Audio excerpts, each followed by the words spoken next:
샬롬 12월 10일 이슬기도 오신 여러분 환영합니다. 디모데후서 1장 7절 같이 암송하고 시작합니다.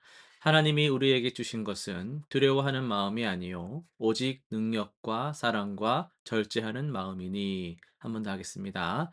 하나님이 우리에게 주신 것은 두려워하는 마음이 아니요 오직 능력과 사랑과 절제하는 마음이니. 아멘. 예, 오늘은 역대하 10장, 요한계시록 1장, 스바냐 2장, 그리고 누가복음 24장의 내용을 도래라는 관점에서 함께 살펴봅니다. 역대하 10장입니다.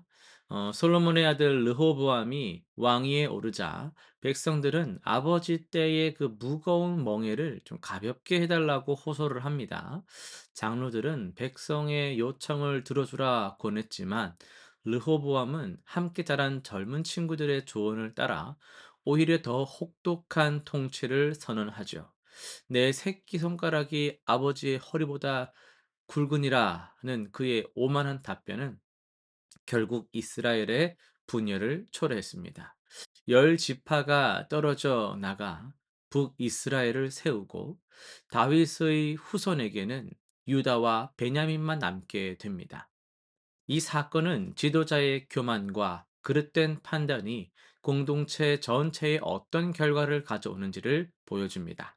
그러나 하나님은 이 혼란 속에서도 당신의 구원 계획을 멈추질 않으시고 약속의 씨앗을 유다 왕조를 통해 이어가십니다. 스바냐로 갑니다. 스바냐 선지자는 유다뿐 아니라 주변 열방에게도 심판의 메시지를 전합니다. 블레셋, 모압, 암몬, 구스, 아수르에 이르기까지 교만하고 하나님을 대적한 나라들은 멸망을 피할 수 없습니다. 그러나 심판의 경고 속에서도 여호와의 진노의 날이 이르기 전에 여호와를 찾으라는 그 은혜의 초대가 울려 퍼집니다. 겸손히 주님을 찾는 자들, 공의와 겸손을 구하는 자들에게는 심판의 날에 숨겨지는 보호의 약속이 주어집니다. 하나님의 심판은 악을 방치하지 않으시는 공의의 표현이며 동시에 돌아오는 자를 품으시는 자비의 문이 열려 있음을 보여주고 있죠. 멸망과 구원의 갈림길에서 우리에게 요구되는 것은 다른 것이 아니라 겸손한 회개와 전적인 신뢰입니다. 누가복음 24장입니다. 안식 후 첫날 새벽 여인들이 빈 무덤을 발견하고 천사로부터 어찌하여 산 자를 죽은 자 가운데서 찾느냐라는 질문을 듣죠. 부활하신 예수님은 엠마오로 가는 두 제자와 동행하시며 성경을 풀어주셨고 떡을 떼실 때 그들의 눈이 열렸습니다. 이후 제자들 앞에 나타나셔서 의심하는 그들에게 손과 발을 보이시고 생선을 잡수십니다. 부활은 단순한 기적이 아니라 죽음을 이기신 새 시대의 개막입니다. 예수님은 제자들에게 죄 사함을 받게 하는 회개가 예루살렘에서 시작하여 모든 족속에게 전파될 것이라 말씀하시며 복음 선포의 사명을 주셨습니다. 부활의 증인으로 살아가는 것, 이것이 새 시대를 사는 성도의 정체성입니다. 오늘은 요한계시록 1장 7절과 8절을 중심으로 오실 그분을 기다리며 라는 제목으로 말씀을 전합니다. 볼지어다 그가 구름을 타고 오시리라. 반모섬에 유배된 나이든 이제 사도 요한이 받은 계시의 첫 선언이죠. 이 말씀은 불확실한 미래에 대한 추측이 아니고 반드시 성취될 약속에 대한 확신이다라고 할 수 있어요. 그러하리라 아멘이라는 그런 이중 확증이 이를 증명하는데요. 재림의 시대는 언젠가 올 수도 있는 가능성이 아니라 확정된 미래로서 이미 도래하고 있습니다.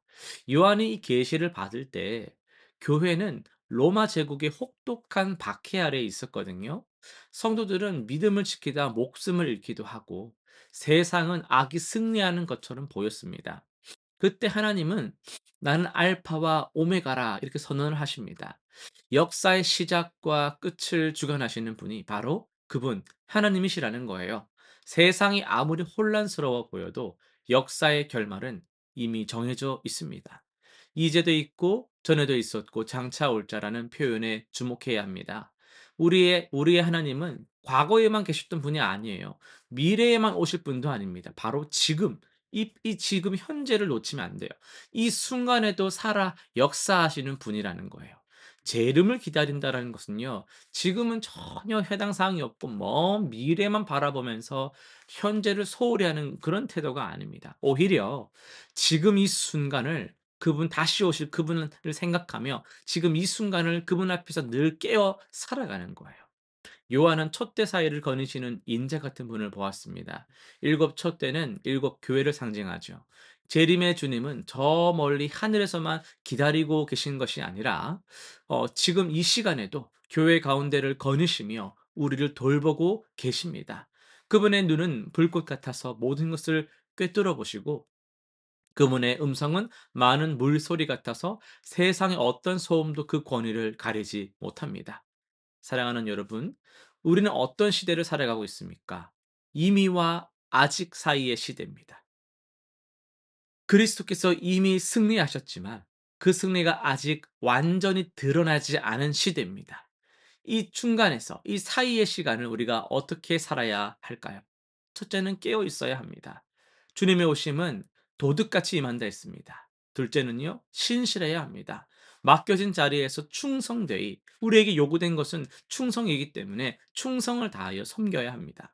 셋째는 소망을 붙잡아야 합니다. 세상이 아무리 어둡다 해도 새벽이 오듯 우리 주님은 오십니다. 각 사람의 눈이 그를 보겠고라는 말씀처럼 그날에는 모든 사람이 그분을 봅니다. 어떤 눈으로 주님을 맞이하시겠습니까? 두려움의 눈입니까? 기쁨의 눈입니까? 오늘 우리가 어떤 하루를 사느냐가 주님과의 그날의 만남을 결정하는 거예요. 전능하신 분이 오십니다. 그분을 향한 기대와 경외함으로 오늘 하루를 살아가시기를 바랍니다. 실천사항 세 가지 정리하겠습니다. 첫째는 매일 잠에 들기 전에 오늘 하루를 주님 앞에서 깨어 신실하게 살았던가를 돌아보면서 회개의 기도와 은혜를 간구하며 그렇게 잠이 드시길 바랍니다. 둘째는요, 이번 주 맡겨진 일터와 가정에서 주님 지금 당장 오셔도 부끄럽지 않을 삶을 기준으로 한 가지 이걸 내가 결단해보자 라는 것을 실천해 보시길 바랍니다. 셋째는요, 낙심하거나 지쳐있는 지체들이 있다면 주님이 오신다라는 그 소망의 메시지를 함께 나누면서 함께 격려하며 믿음을 세워 가시길 바랍니다. 기도하겠습니다. 알파와 오메가 되신 하나님 아버지, 역사의 시작과 끝을 주관하신 주님을 찬양합니다. 혼란한 세상 속에서 우리가 주님의 다시 오심을 기다리며 항상 깨어 있게 하시고 오늘 이 자리에서 그 다시 오실 주님을 지금 누리며 함께 깨어 신실하게 살아가게 하여 주옵소서. 그래야 주님 언제 오시더라도 두려움이 아니라 기쁨으로 주님을 맞이할 수 있는 그런 주님의 제자들이 되게 하여 주옵소서. 감사드리며 예수님의 이름으로 기도드립니다. 아멘.